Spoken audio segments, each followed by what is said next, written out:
Hello, welcome. Today we're going to be doing, hello, welcome. Today we're going to be doing a live workshop on how to create an outline and structure your online course.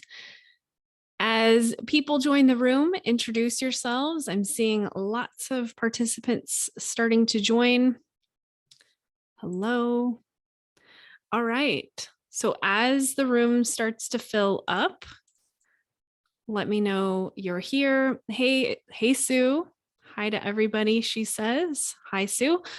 Okay, so I want to get this show on the road because today is a live webinar, but this is going to be a replay for everyone who cannot make it today. So I want to make sure that it's straight to the point and we're going to get started. So today, like I said, we are talking about how to create an outline and a structure for your online course.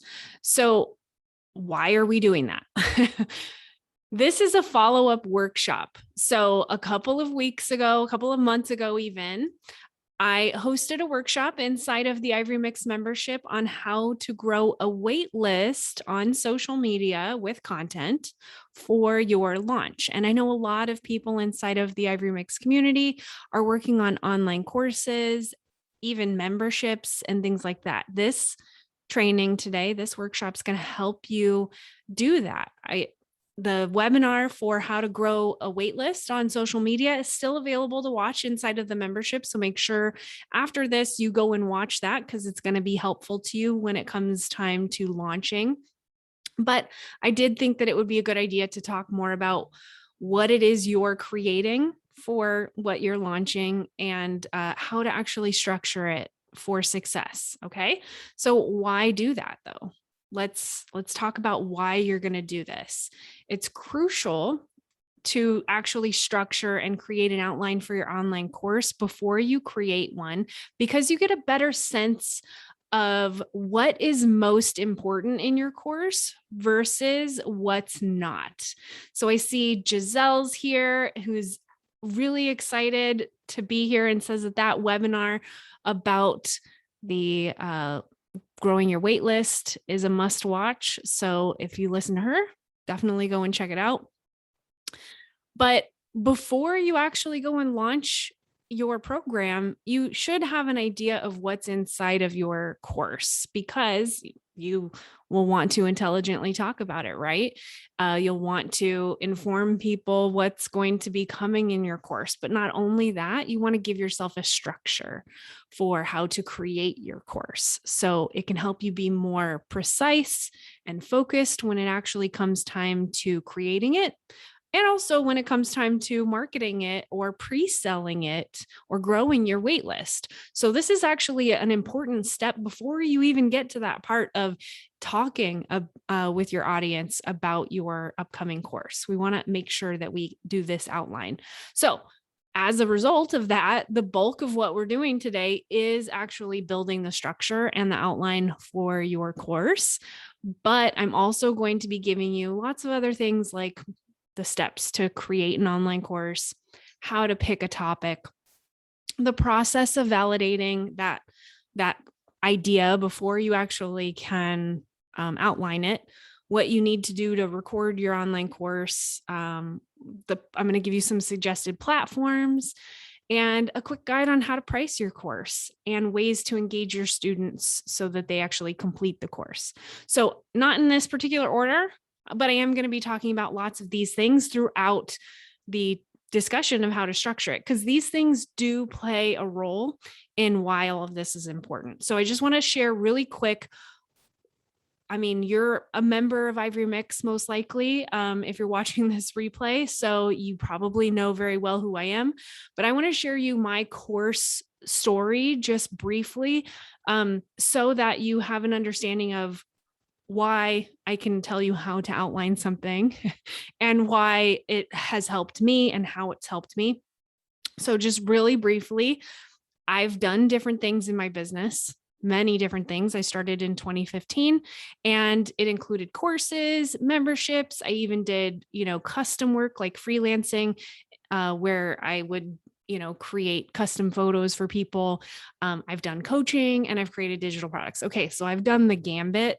Now, most of you know that my flagship product is the Ivory Mix membership, but over the years, I've done courses and I've sold over 16,000 courses, or sold to 16,000 students on courses ranging from $7 courses up to $400 courses. And about a year ago, in late 2020, I launched a group program that was a course, and have since helped 75 different students launch their courses, their coaching programs, their memberships, and have, as a result, brought in at least $100,000 more than that into my business just from that one course. So although you might know me as a membership, CEO, I've created courses, and I've created lots of courses. So although maybe I don't consider myself a typical course creator, I do have a membership that sustains my business. I still believe that courses can be a vital part of any business, whether that's to help your customers go from point A to point Z in a particular problem, or as a flagship of your business. So whether you want to add courses to your business or make it the flagship, this training is going to really help you get started. So before you get started outlining and structuring your course, okay, these are the things that you have to have. You should have a course idea, not just a course idea, a validated course idea. So something that is in demand and that people are interested in paying for help with. Okay. So that's number one. Then you should have the exact topic and the transformation that you want your students to make. So a course idea is great, but we want to get specific with it. So that's basically what I mean by exact topic. And then a price point. A price point is actually very important before you start outlining and structuring your course. And the reason is because you don't want to overdo it. You don't want to build something that, number one, people aren't going to pay for, that you're overpricing or underpricing. You want to build something that has features that are based around a price point that you've set for yourself and that you validated that people will pay for. Because what if you outline a course that's just like massive, right? That just includes like every bit of knowledge that you have. That might be a couple $1,000 course, but maybe you haven't validated that people will pay that for that course. So why would you put all that work in and structure a course like that, right? So having that price point is important so that you know how much work to put into it, how many features, how much you need to build into the structure of your course. So it is definitely an important part to it. So first, you want to validate your course idea. Why validate your course idea? It helps you build confidence, helps you validate that the market's there, that people will actually pay for it. And it gives you an opportunity to gather details and feedback from your audience on your idea before making it. So it helps you talk to your audience, validate that they're actually interested in it, and also what to include in it. You want to talk to your audience about what they absolutely must have in a program like that. Or as you're doing research on Google or other places, finding out what other people are including in their programs to give you an idea of what you might need to include in yours. So how do you go about validating a course idea? Just briefly, it's important to the process, so I do have to cover it. Number one, you want to just ask your audience if they're interested in the idea. If they've ever bought something to solve a problem around this idea, if they've been searching for a solution to a problem, you really want to just talk to them about your idea. Then do some Google searches. Look through Google to see what is coming up when you search for that topic, and evaluate any books or courses you see in Google or anything that you see on Amazon. If people are creating things for sale and listing it on Amazon, you know that it's a validated idea and that you can start to really dive into it. And you want to assess courses on other course platforms like Udemy.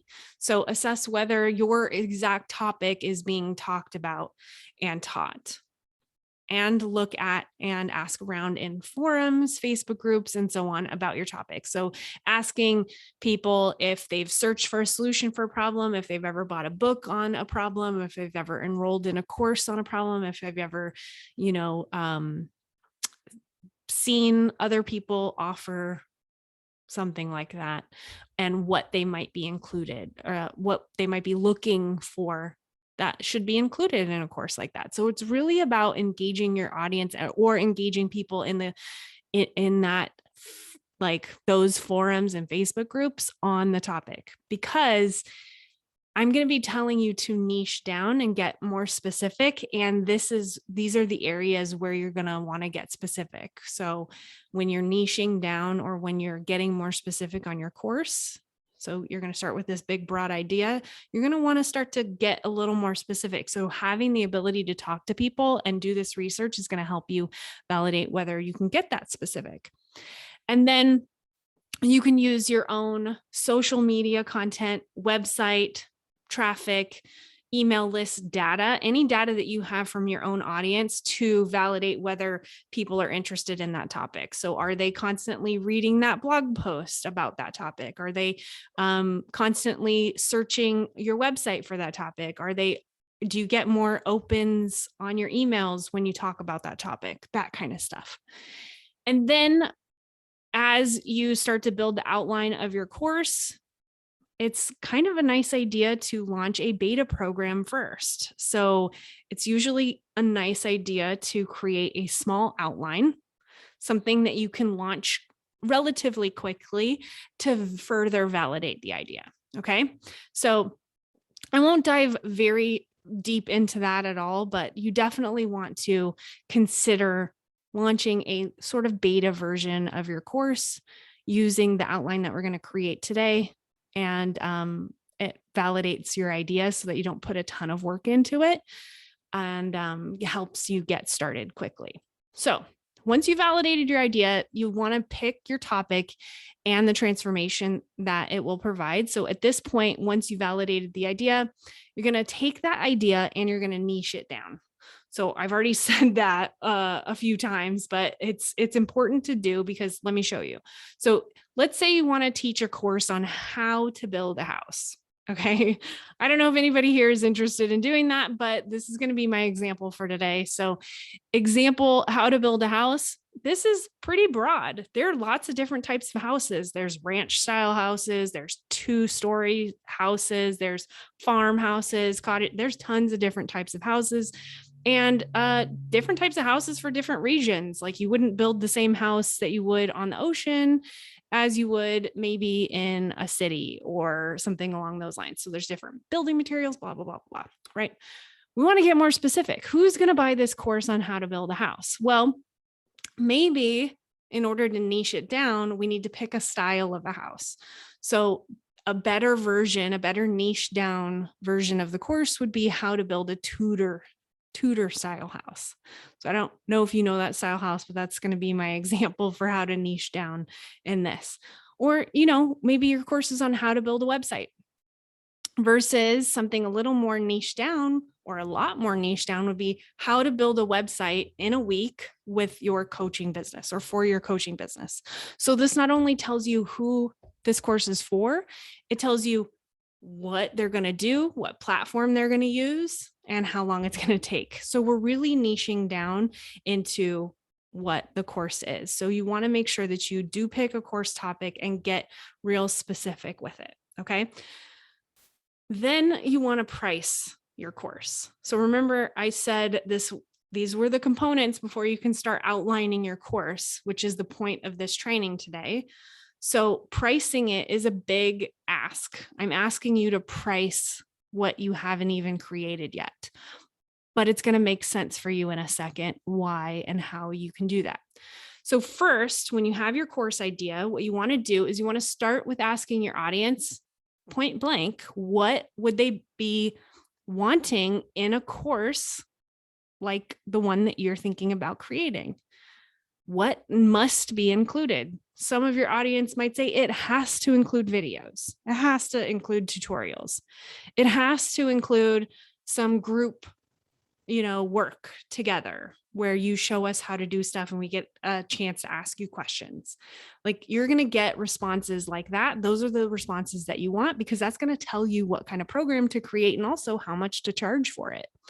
So, an example might be, it must not only teach me how to start a business, but it must also teach me how to do my own accounting. So if you're teaching a business course, they might want to learn all the ins and outs of how to run a business, but specifically your audience is interested in, how do I do my own accounting?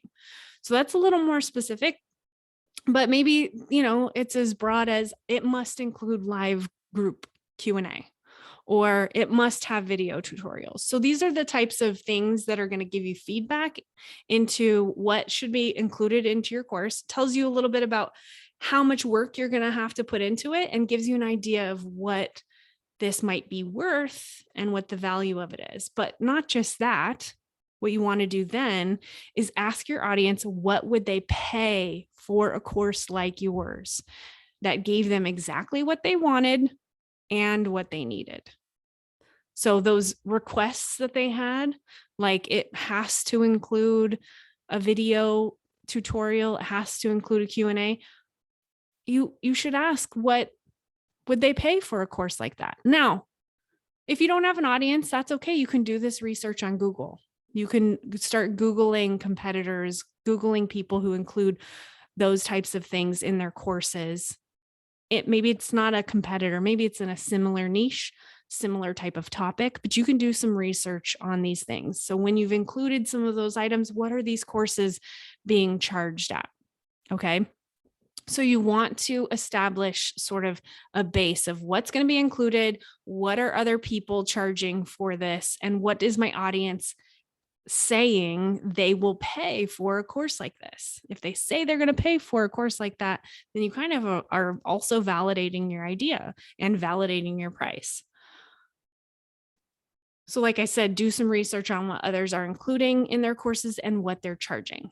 The goal basically is to understand what you must include in your course, what exactly your audience is willing to pay, and what others are charging for a similar course. So that's the goal, so that you have a nice look at where you're at with your course. Like, how much can you actually charge for the course idea that you have, and what must you actually include in that course?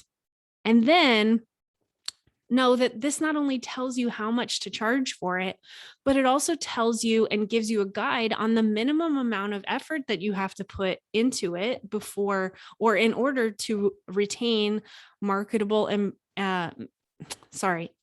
in order to remain marketable and profitable, right? So you have to have this good understanding of what is the minimum that I need to include in this course in order to charge that much for it, so that you don't overprice your course or underprice your course. We want it to be in that nice sweet spot where people are expecting it to cost this much. And on top of that, we want to include the right amount of material for that, so that you remain profitable and so that you know that it'll sell. Because you don't want to create this course structure and this outline and this list of resources that you're going to create, but then only turn around and be able to sell it for $50 when it's taken you hours and hours and hours of work to do, right? So we want to make sure that there's a very clear line there of what you need to include, how much you can charge for it. All right. So that being said, there are some good places to start with your very first program, your very first course. I'm going to give you some reasons why people often start at $100 to $200 for their very first course. So this is my opinion. Lots of people have other opinions, but I believe that it's easier for people who have never launched a course before to start selling their very first course in that $100 to $200 range. And there's lots of reasons for that. So generally, I think that a short course can be $100 to $200. It's often the best way to get started because it can be relatively easy to make. What's expected for $100 and $200 can be relatively easy to make. It allows you to begin making an income sooner rather than later. before you spend too much time or money on actually creating your course, you get to, sell it to at least a few people for that lower ticket number and get feedback from your audience to know whether you need to improve something, make something better, add more, right? And it allows your audience to start learning for a lower price. And it builds a potential customer list for more courses or more products that you're thinking, or a bigger follow-up course afterwards. So having a smaller ticket course for your first course launch is often a really good idea because it gets your feet wet. It gets people interested and working on this problem with you, and also helps you build potential customers for your next course launch or what you want to work on next. So I just think it's a really easy way to get started.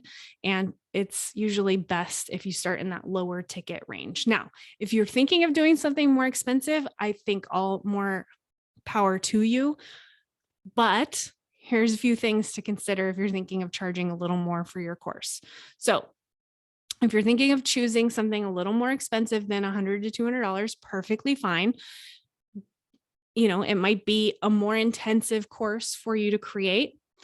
But the reasons you might want to do that is maybe you already charge hundreds of dollars for your services as a consultant or a coach.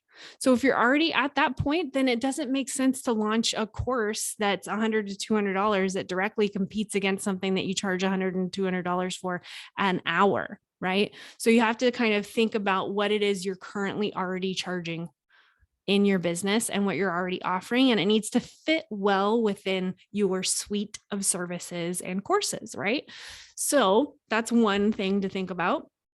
Another thing to think about is if you already have an email list of potential students that are already raising their hand to say, I'm going to be first in line when you launch your course, then you know that you don't have to go on the lower end. You know that you can price it accordingly with demand. So if you already have a list of potential students that want to work with you, then, price the course according to what it's valued at. And if you want to charge a higher ticket, make sure that if you don't have those other two things in line, that you do have some kind of a mentor or coach to walk you through the process of launching a higher ticket offer, because it's a mindset thing. It's also an audience growth thing.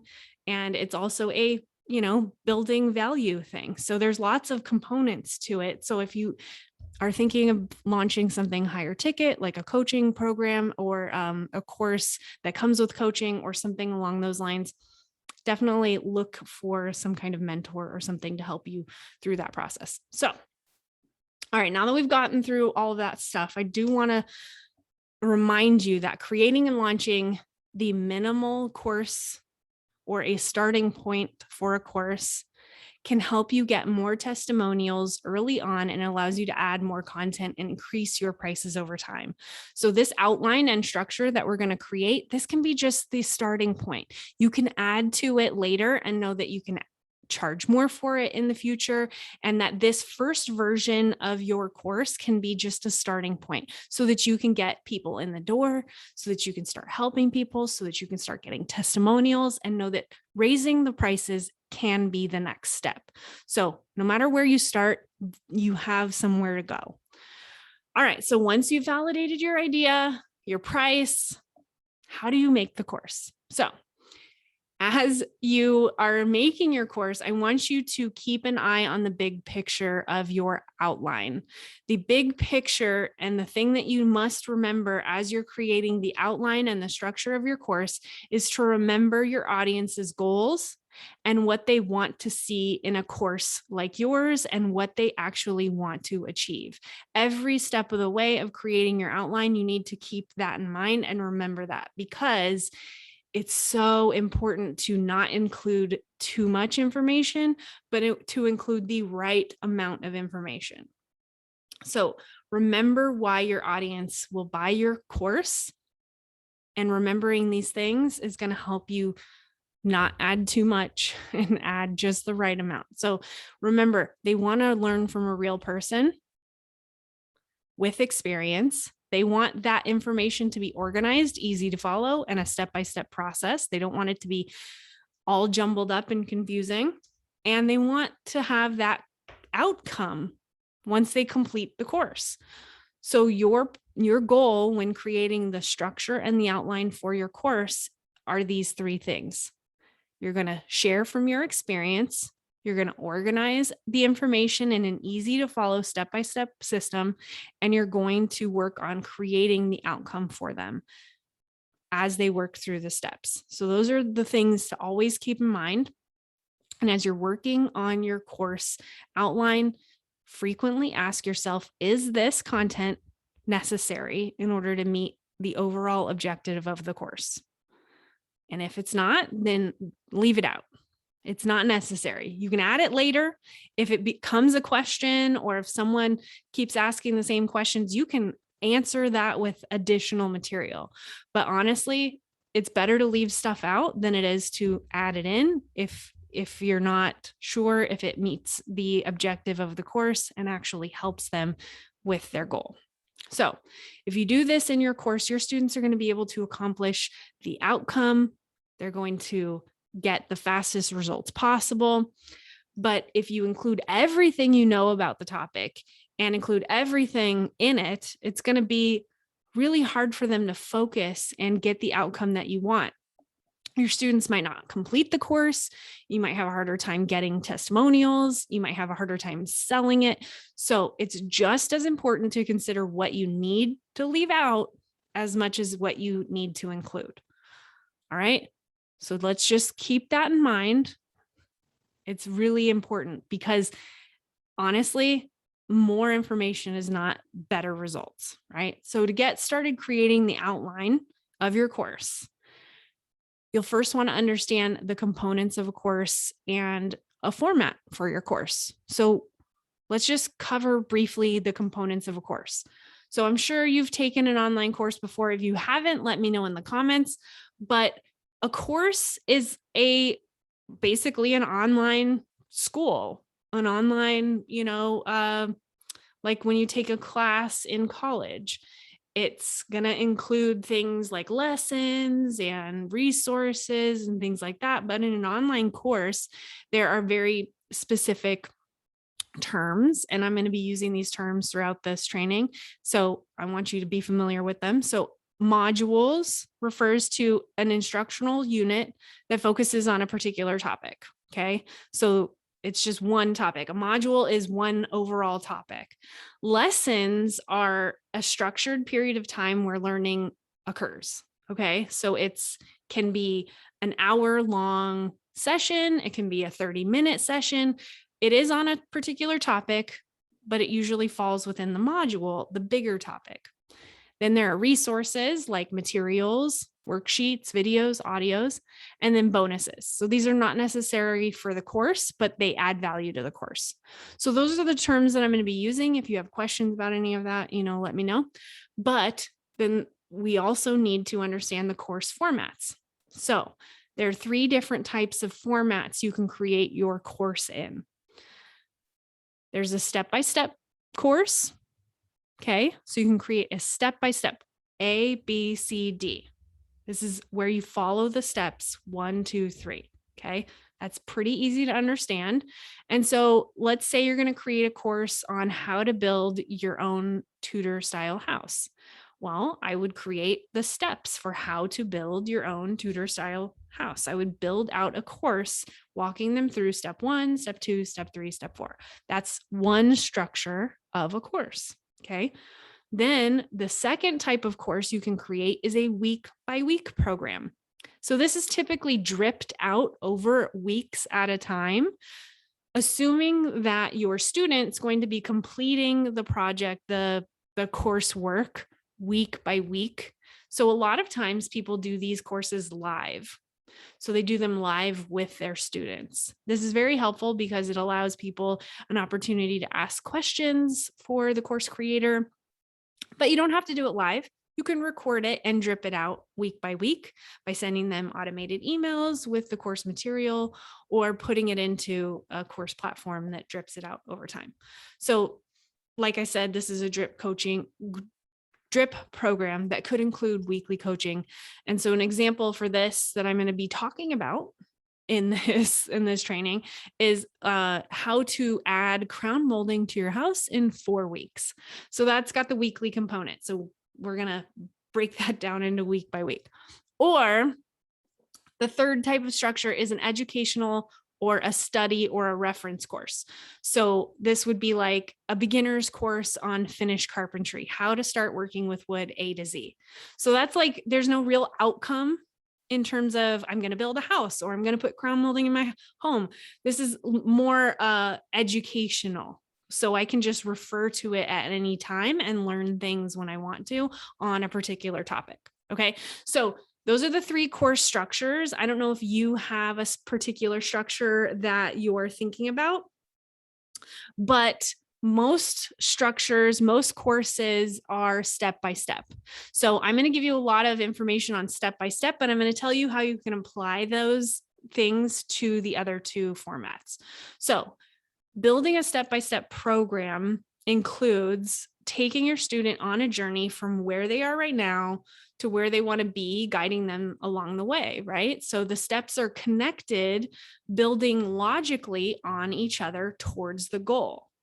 So they can join in the course on their own time when they want to, but they always know where they need to be because they complete everything step by step, one at a time.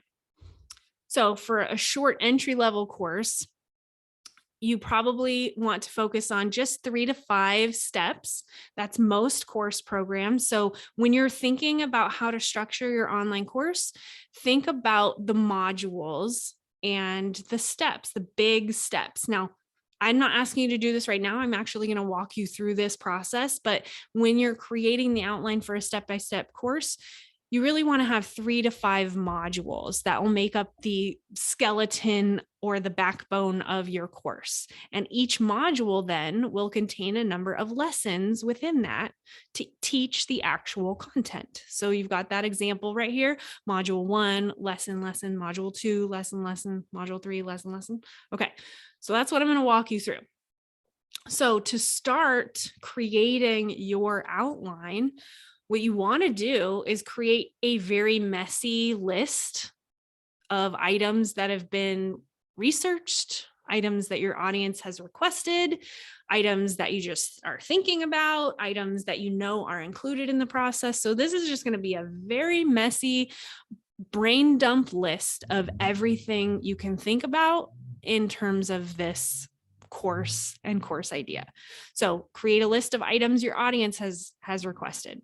Create a list of items or steps that you know must be included in a course like this. Create a list of items that you know other people are creating in courses like this. So you want to just create a big brain dump list of everything. And once you have these items listed out, eventually you're going to audit what's needed and what is crucial for the course. Now I'm going to show you how to do all this. I'm going to show you how to weed it out and everything. And then you're going to be able to look at the list and see what's nice to have, what must be needed, and what can be added later. So you're going to get a chance to organize this entire list, but first you got to just brain dump everything. So for now, your goal, your first step of your homework. So when you leave this training, your very first step is brain dump everything onto a big list. Okay. Got it? I want to make sure you guys got that. That's your first step. Then, now, let me just give you a few tips on how to do this. So you can brainstorm this list in a few different ways. You can do it on a notebook. You can do it on Post-it notes. You can do it on a spreadsheet. So you should start writing down all the ideas that are coming to you. You might write each of these ideas on a Post-it note, or you could use a spreadsheet to start. But the goal is to just put all your brainstorm ideas into one format or one place that you can start with so that you can create some form of structure. All right. So I've done this on Post-it notes. I've done this in books. I've got tons of notebooks where I just brainstorm stuff. Eventually, I do end up putting things in a spreadsheet, and I'm going to show you that spreadsheet here in a minute. But we want to get all your ideas in one place. All right. So, using my example course of how to build your own Tudor style home, you might end up with a bunch of Post-it notes that look something like this. You know, they need to learn about rough framing. They need to learn about how to sell or rent their Tudor home. They might need to learn about inspections. They might need to learn about plumbing. I mean, building a house is like huge. So this would be a huge course, right? So really, you want to create all of the ideas on these Post-it notes or in your spreadsheet and just be messy about it. These are not in any particular order. This is just a brain dump of ideas. Then what you want to do is take all of those ideas and you want to start eliminating what's not necessary. So if the course title is How to Build a Tudor Style Home, they probably don't need to know why a Tudor is different than a cottage, and they probably don't actually need to know how to sell their home when they're done with it. So I can start eliminating some of those ideas. Now you're going to have an even harder time eliminating. I'm going to tell you right now, eliminating ends up being one of the hardest things. But on everything that you're not sure about, I want you to put that question mark there. And if you're not sure about it, sometimes it's better to just not include it and just keep it as a note that you might include it later, or that if the question keeps coming up from your students, that you will include it later, right? But if you've got that question, sometimes it's better to just not create it because of either time or because it doesn't actually help with the outcome. So I'm going to tell you right now, that's going to be the hardest part of this process. So once you're at this stage, you want to eliminate what's not necessary. And so for now, I've eliminated a couple things, and now this is the main lessons of my course. Okay. So it's still messy. It's still got no organization to it, but I've eliminated what I don't need. And now I can start creating a little more structure. So even if you are at the place where you've got a bunch of Post-it notes written out or a bunch of notes, and you've kind of established what should be included in your course and it has no structure and you're like, oh, am I missing something? Don't waste too much time thinking about whether or not you're missing something. That will come. As you're teaching things, as people are taking your course, you're going to get questions from people. You're going to get inspiration and ideas. It's always going to happen that there's going to be more things that you can teach, that there's going to be more questions than you can think about. But it's better to let that happen organically and just get the course created and trust the process that course creation is fluid. It grows. It's ongoing. You're always going to have questions. So if you're waiting for creating the perfect outline, don't, because additional lessons might be needed in the future at some point, but you can add them anytime. We want to start with your main lessons and get started on actually creating the course before we just constantly trying to add to it or make it perfect, because it never will be. So if you used Post-it notes, I want you to put your Post-it notes or your notebook into a spreadsheet so that you can group them together into related groups. You could do this on Post-it notes, but it's easier in a spreadsheet as far as I'm concerned. But if you were using the Post-it notes, what you want to do is you want to take your list of Post-it notes that you've created, all your little separate lessons. And what you want to do is you want to start grouping them into modules that look sort of like this. So what I've done is I've taken all the little ideas and now I'm starting to group them into what I'm calling phases or modules. So phase 1, module 1 is planning and designing your tutor. So I've taken those lessons, those ideas, and I've grouped them together so that it fits well into the first step of building a Tudor style home. I give them a little introduction. Then I teach them about planning and buying land for their home. And then I teach them about design of a Tudor. Then when they get into phase 2, they're going to start preparing the construction site and pouring the foundation. Okay. So these are working, sequentially through step 1, step 2, step 3, but I've grouped them together into modules that make sense. All right. So you'll need to do that for your course. You'll need to group items together. This is also something that can be challenging to do because sometimes lessons are movable. They might apply here and they might also apply here and they might also apply here. They might apply in all the modules. If that's the case, I recommend creating a separate module that's just for tutorials or things that apply to all lessons. So I often will put together a separate module in my courses that are for those types of things. Okay. Now, once you've grouped those together, these groups are going to be your main modules for your course, with each idea or topic as an individual lesson within the module. So you can see how this is all starting to take shape, right? We've got 3 modules and multiple lessons under each. By dividing these into a few key modules, though, your students, once they get into your course, they're going to be able to observe what the main stages are of the course and know how they're going to progress through the course and achieve the outcome.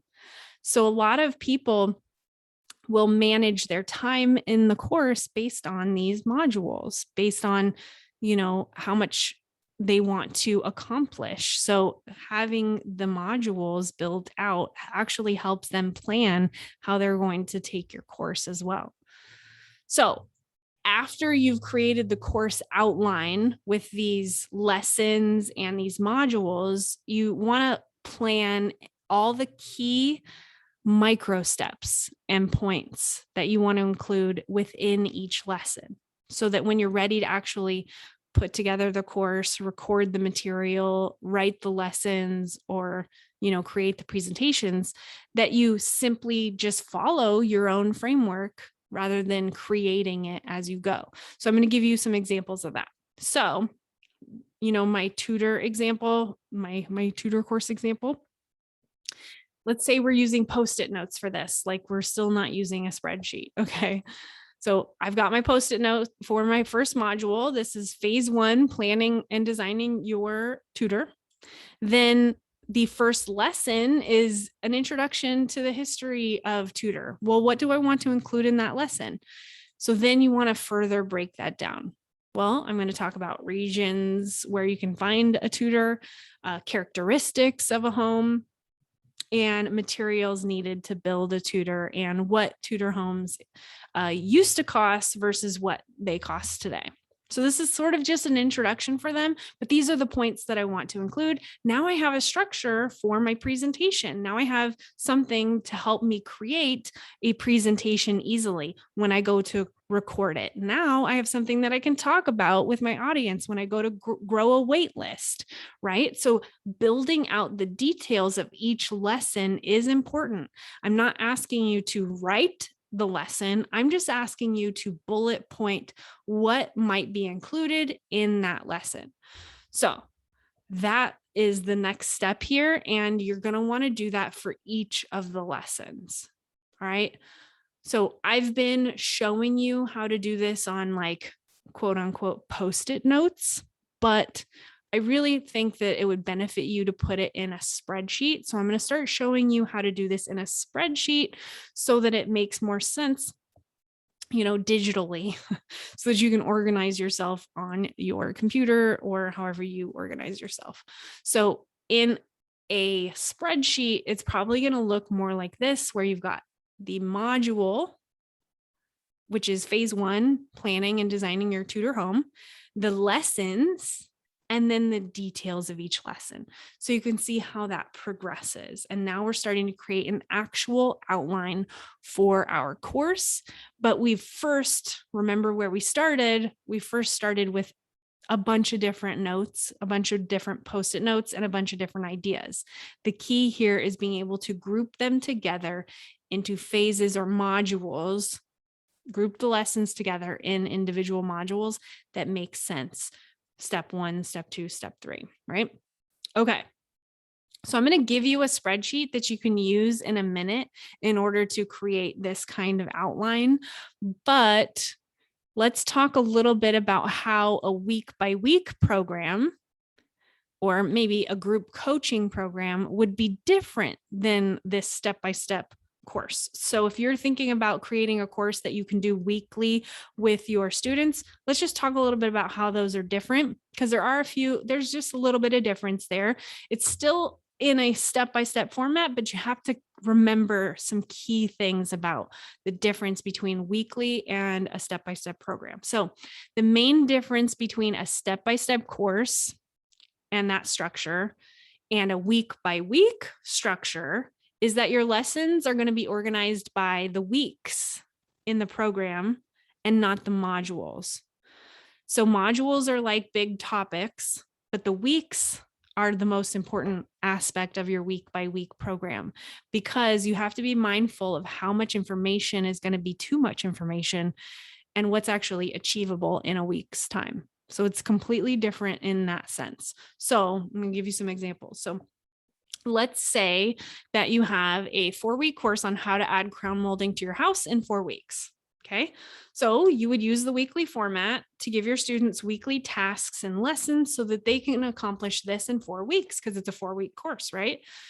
So this structuring it in a weekly format gives them the opportunity to actually participate weekly in a learning process. They're going to know how long it's going to take and be able to follow up with the weekly lesson with tasks that can be completed in a week. Right? So we want to make some assumptions that people can not only show up for the lesson that week, but can complete the task that week and be able to move on to the next lesson and task the next week. So we have to think about our lesson structures a little bit differently. And so I'm going to give you some examples of this, this particular course. This totally fake course that I would never teach. Example week 1 would be learn about the design of molding and how crown molding is installed. So this is just like a learning week. Can people accomplish this in a week? I personally think they could accomplish this learning in 1 week. And then week 2, plan, design, and measure your home. So now that you understand how molding is put together, how it's installed, now we can actually, during week 2, actually plan out what crown molding you're going to use and measure your home. Is that achievable in a week? Probably. Week 3 and 4, buy lumber and then cut your measurements. So we want to structure the weeks in achievable steps. Yes, it's kind of like a step-by-step process, but we do have to keep in mind that it's achievable in a week's time. That's sort of the point behind a week by week type program. All right, so when you're teaching a large and lengthy topic, a week by week method doesn't actually work so well. So my first course topic, that one example of building your Tudor style home, building a house is kind of a big deal, right? So it's not really something that you can teach week by week. You could certainly try, but I bet you would get a lot of frustrated people because they wouldn't be able to keep up with you, because there's a lot of differences between where people live, how people, there's so much in terms of building a house. So it's just a better course for a self-paced step-by-step course. So they can do it on their own time and do it step-by-step. So you could probably teach how to build a Tudor home in 8 weeks, but you can't really expect them to follow along because it's a lengthy process, depending on weather, their jurisdiction and their government and getting permits and things like that, materials and deliveries. And oh my gosh, you just cannot expect people to be able to do that in the same amount of time. So you really have to think about whether it's accomplishable, if people can actually accomplish it in a week by week setting. A week by week program would be great for something like how to add crown molding to your house, because the steps are achievable within the same amount of time for most people. So that's the key phrase here, most people. So you do have to make some assumptions in your structure of your course and understand that not everybody's going to be able to fit into what you think most people will be able to do, and just have that understanding. All right. So what about educational or study or reference type courses? So how is that different than a step-by-step program? Well, almost any course that doesn't fit into the step-by-step or the week by week can fit into a reference course category. So what is that? Basically, a reference course provides information about a subject that people can refer to at any time, and that they know that information is organized in a manner that they can reference at any time, but it's not necessarily for a specific outcome. So you're putting a lot of references and info together in one place, teaching it in a clear way, in a format that they can follow, and it actually will help create value just for being all in one place, but they don't necessarily have a specific outcome that they're going to get. So I gave the example like a beginner's course on finished carpentry, how to start working with wood from A to Z. So the outcome is they learn how to work with wood and, do finished carpentry. I might give them some projects within that, course, like building a cabinet or something. I don't know, like if I were building a course on a beginner's course on Canva, this isn't a specific outcome, but it's a beginner's course on Canva. It teaches them how to learn how to use Canva for graphic design. So I might give them a few graphic design projects, but there's no real tangible outcome other than they learn how to use Canva. So it's definitely more reference and more of a learning tool than it is a outcome. So that's the difference between these three different types of courses. And so it is important to kind of understand what type of course format you're going to create so that you create the right outline and understand that you are giving them resources to accomplish the outcome. And the reference course is a little harder when it comes to what is the outcome. So now that we've talked about how to outline and structure your course, what's the next part? Well, with most courses and course formats, you'll most likely want to include additional resources and things like materials and stuff like that. So in addition to, the outline, you want to think about what resources. So as you're working through the outline and the structure of your course, you might make some notes on what resources you need to include so that they can get the outcome from that lesson. So I'm going to give you some examples. So your participants might benefit from a PDF that includes a list of tools, equipment, or resources they might need for that lesson. Okay, that's a simple resource. People might need a worksheet that they could use to make notes on, or come up with ideas, or do rough drafts of things, like if you're creating a, creative writing course or something. Or if you're teaching them how to build a website, they might do some brainstorming on a worksheet that you've created. So these are resources that you can create. It might also be additional videos or tutorials for specific little technical things. So it might not fit, like I said, might not fit well in a lesson by lesson, step by step, but it might apply to the whole course. So this would be an additional resource or bonus added to your course, not core to the completion of the course, but very helpful.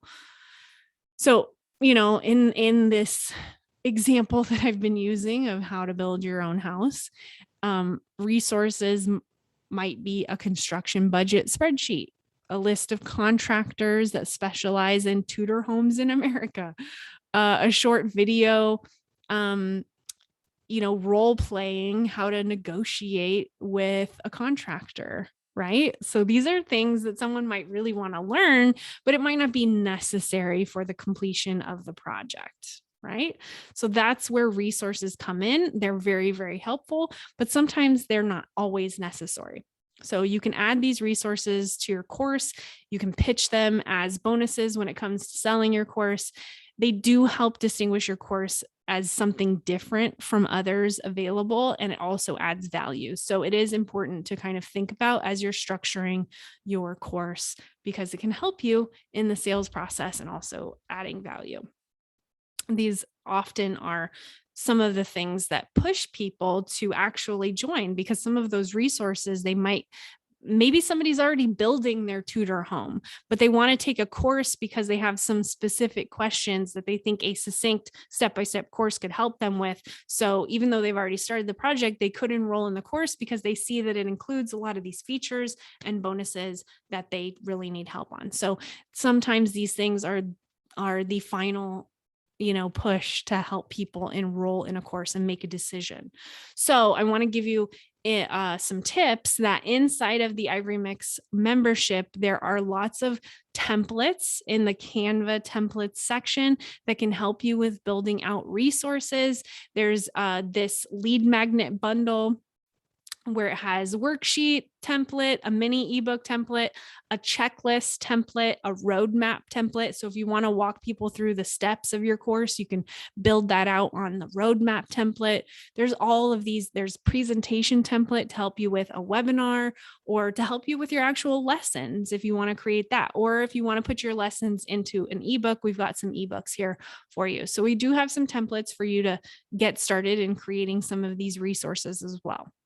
So your next step at this point is to create some order to it all by creating an online course outline using the spreadsheet provided. And I have that spreadsheet here. I will move it over. Let me know in the chat if you can see it. I want to make sure that you can see it. Oops, I closed it. Can we see it? Yes, you can see it. Okay. So this spreadsheet, you've got a tab for rough draft and a tab for final outline. So the rough draft is where you're going to brainstorm all of your ideas, everything that you think should be included, with no regard to the order. You do not have to put it in any order whatsoever. And I'm going to actually come over here because I've got some examples for you already filled out, so that as you're filling yours out, if you got a question about the process, you can look at the examples so that you kind of can be refreshed on what the purpose of these columns are.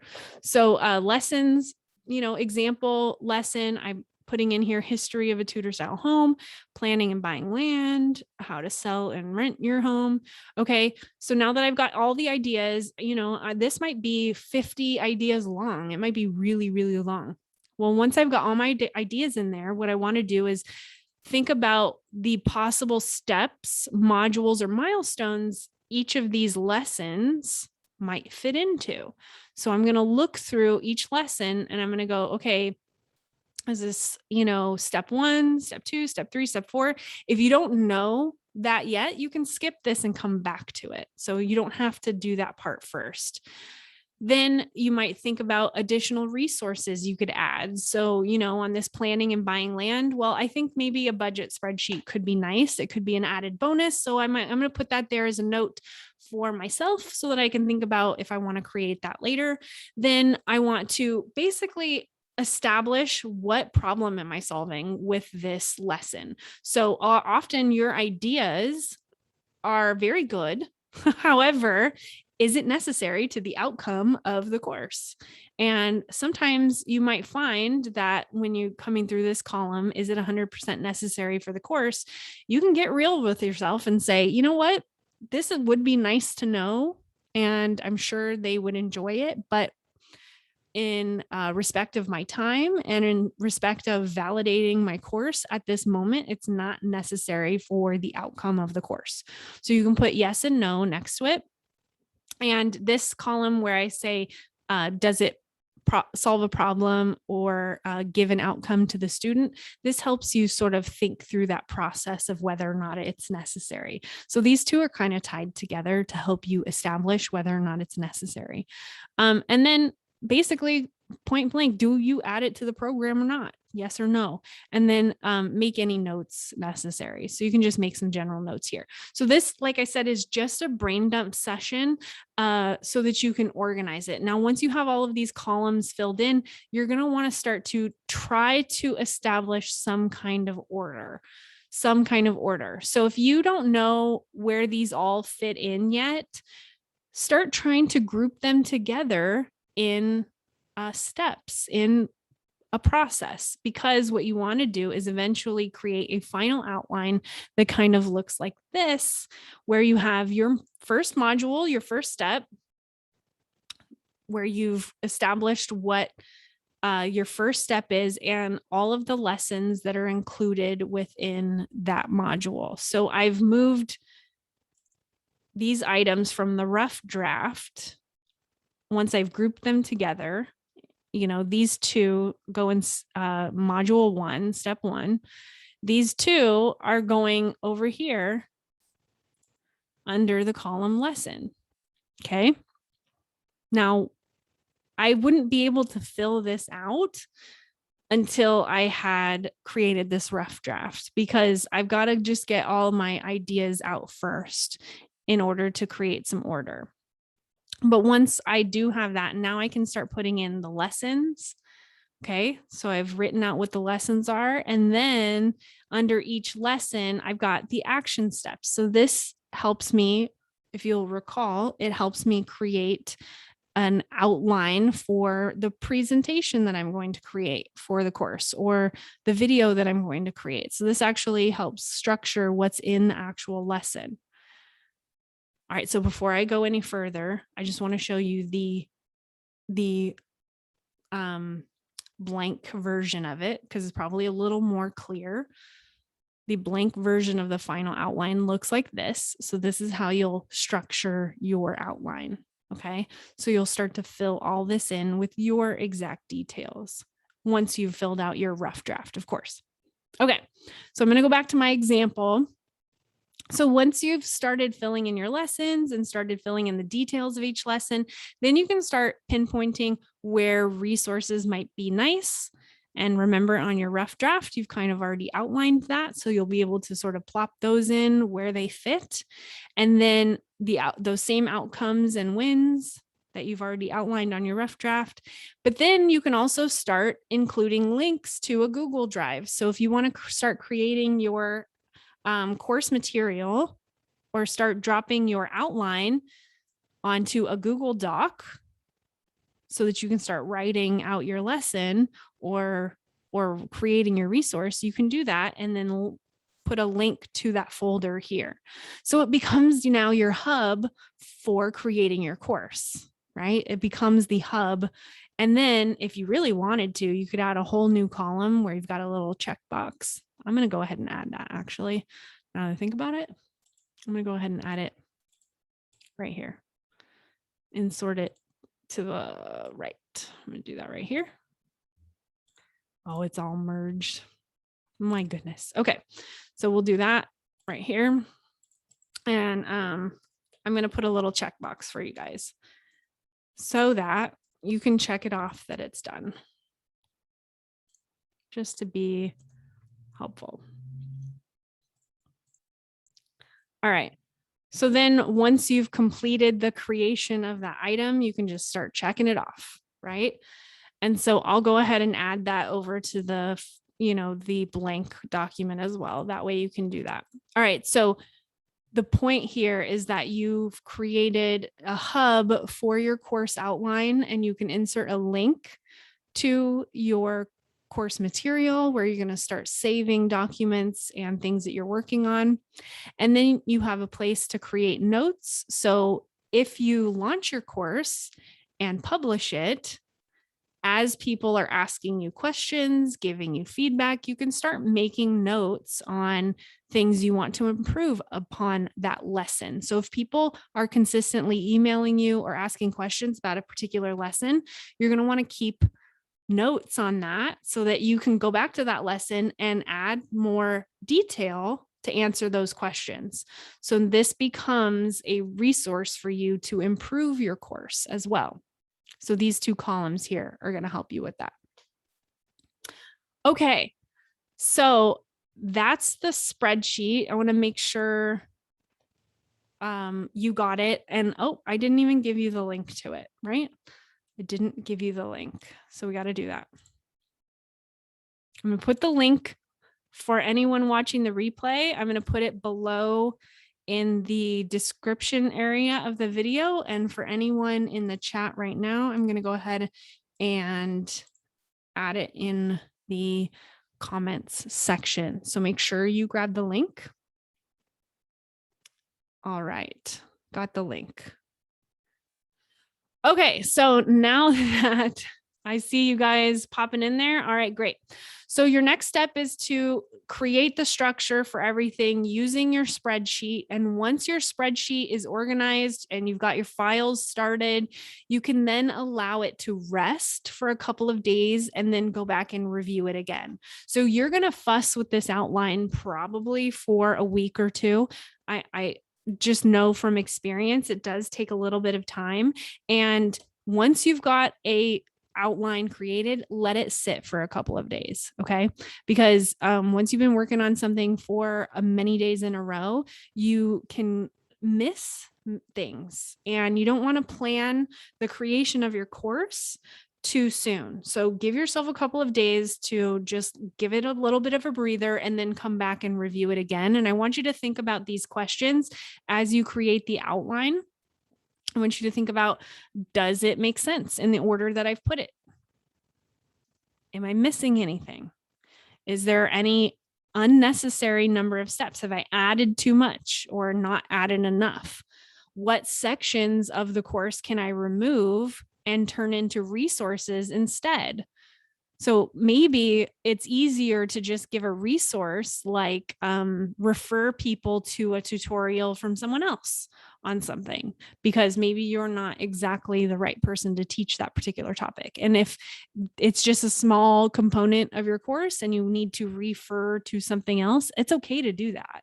You don't have to teach every single little thing.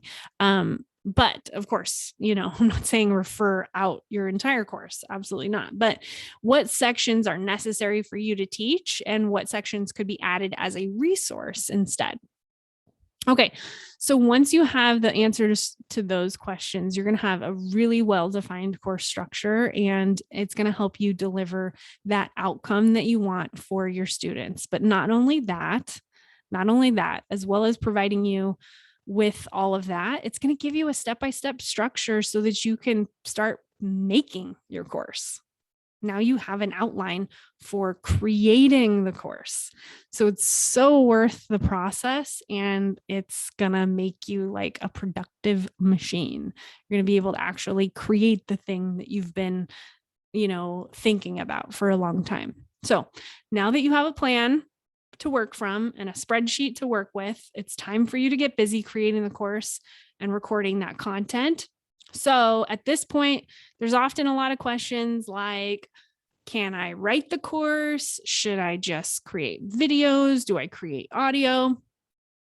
All of the above. So, we're wrapping it up here, but I do want to give some tips on this. So creating content the way that you feel most comfortable is the best. So if you are a writer and you love to write, do it. You know what I mean? If you're a talker and you can talk about your course first, do that.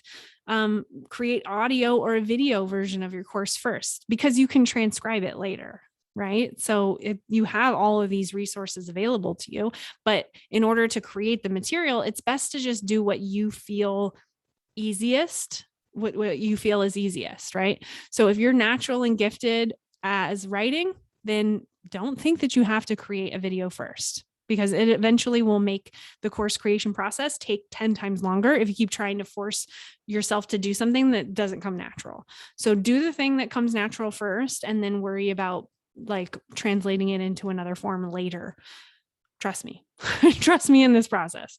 So just get started with what you can create. So that said, just know that it is best to create a mix of content that provides different ways of learning for different types of learners. So it is important to create the way that you want to create, but it is also helpful to your students to include some written, some video, and a little bit of everything just to help each student learn the way that they like to learn. So just for your food for thought, my go-to creation method is I create a video for each lesson, one video for each lesson. Then I add a resource to that lesson, whether that's a worksheet or an actionable document, like a list of tools they could use, or a spreadsheet. Like in this example, I've given you a spreadsheet so you can do your homework, right? So those are the two must-have items for every lesson that I create. And then I know once I've done those things that I can have that lesson converted into a visual and a transcript. So I can create those things at any time once I have the video and the resource available. So I can then repurpose them into different formats pretty easily for any type of learner. So including things like closed captioning for those who have accessibility needs, that's all important as well. But these are my go-tos, just food for thought for you. And the reason why I do that is because I know that a lot can be derived from a video. A lot can. And it's very helpful. And it's the way that I enjoy doing things. So how can you record your online course if you're thinking about creating video? I want to give you a few options. Number one, I use PowerPoint. That's just what I use. It's easy and fast. And I've got different tutorials on how to do that. If you've got a question about how to do that, I think I've given a tutorial on that on my YouTube channel of how to present using a Canva document, but why I enjoy using PowerPoint instead, and also how to do a voiceover. So check out the YouTube channel for that. But that's option number one for you. Then option number two is simply just filming yourself talking to the camera. So you can use your phone or a DSLR or some, like webcam. But if you got the outline and you know what to talk about, you can also just talk to the camera. You don't have to create a visual presentation. But like I said, different types of learners enjoy visuals. So creating a presentation ahead of your video creation does actually help with your different types of learners. So you now have something visual and audio to help different types of learners. So there's that. But once you go to create your videos, if you've never recorded anything before, you've probably got lots of questions. So I'm just going to give some basics. If you have more questions, feel free to leave it in a comment below this video on the replay or ask me in the Facebook group. But for recording your screen, you can use Loom, Screencast-O-Matic, or Canva. Those allow you to record your screen while you're doing a presentation. And Zoom is great for recording your lesson. If you're going to do it live, then you can record it and retain the recording for people to watch later. So that's a great option as well. So you can actually host your course live and then repurpose the recording as an evergreen online course. So that's just a really great tip for anyone who's looking for a quick and easy way to get started in creating your course. All right. So now that we've covered that, often I get this question, how long should a lesson in my course be? And the go-to is about 15 minutes. Each lesson ideally is great at 15 minutes because it doesn't require a lot of investment of time from your student, and you can get about 2,000 words of information into a spoken video for 15 minutes, which is basically like a little bit of a long blog post. And blog posts are great for, creating a step-by-step structure for learning a process, right? So if you've ever written a blog post before, you could probably write your first lesson. Now, if your lessons are really long, you can get up to 30 minutes spoken for, or 30 minutes of 4,000 spoken words. That's a lot of information, and you should probably cut that there, okay, in a lesson. Now, these videos happen to be an hour.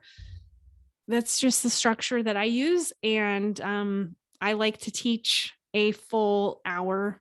And that's just what we've been doing. And it's been pretty successful. So if you need to use an hour long, you can use this as an example of how to do it.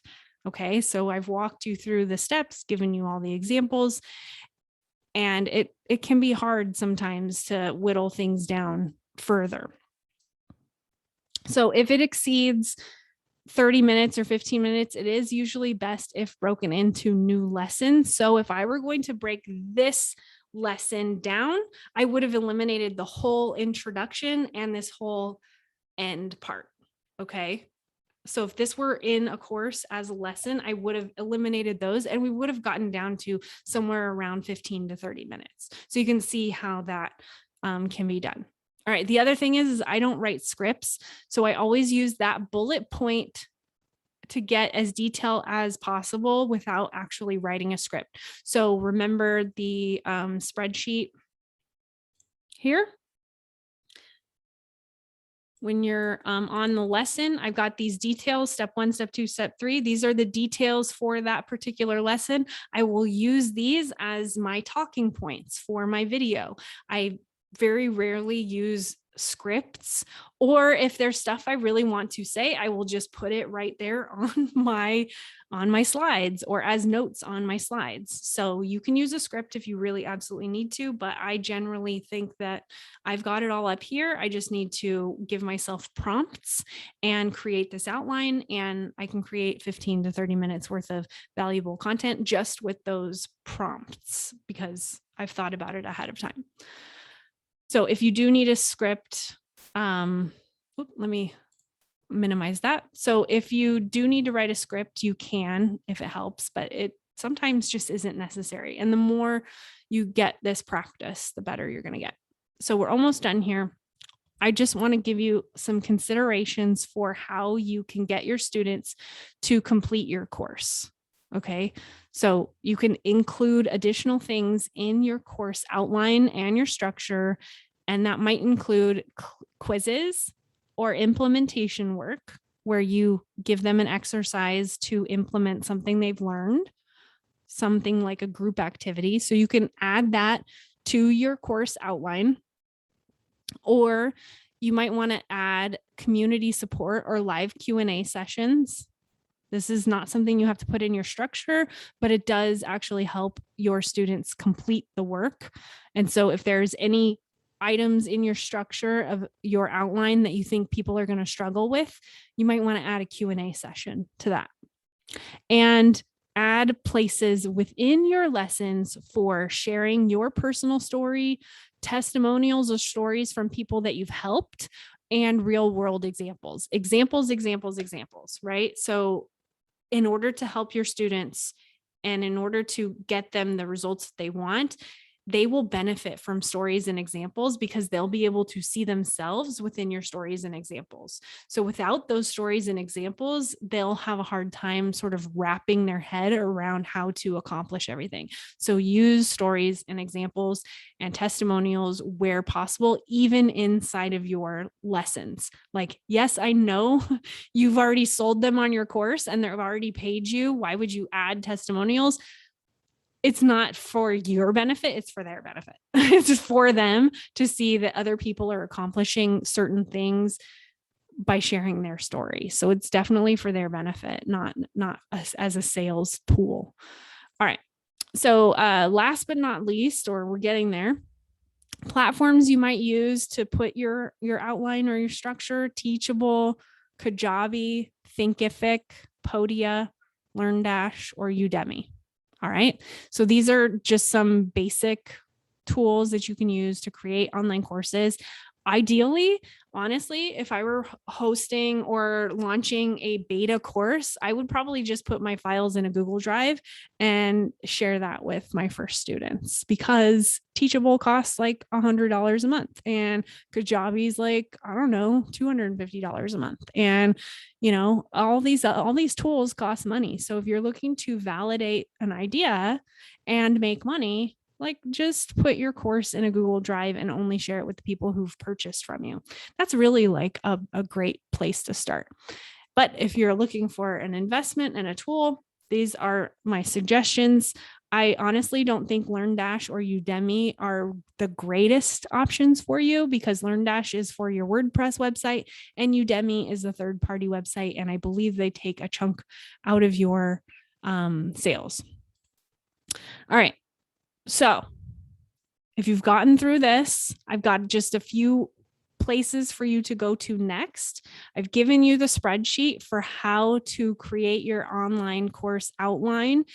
But when you get to the place where you want to actually build a waitlist for your course, make sure you go and watch this webinar and workshop inside of the membership of how to grow a waitlist for your launch on social media. It will show you the process for how to inform your audience about what it is you're doing and how to launch using content.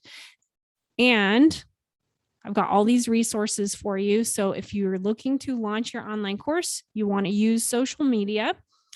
You'll want to grow your email list, host a webinar or a challenge, probably get a strategic partner to help you with your first launch. Oops, let's go back. So you've got these tools inside of the audience or the membership for you. There's tutorials on how to create a webinar. There's tutorials on how to grow your email list. There's templates for your launch for Instagram. There's mock-up templates for your sales page, so you can mock up your courses. So I just want you to know that when you get to the place where you're ready to actually launch your course on social media, grow your email list, you have the resources inside of Ivory Mix to help you. So if you have any questions about that, come to the Facebook group and I'll point you in the right direction, but they are there for you. And if you're looking for ways to passively sell your course, you'll want to build a blog, create lead magnets, grow automated emails, create automated webinars, do guest blogging, podcasting, paid advertising, and build an affiliate program.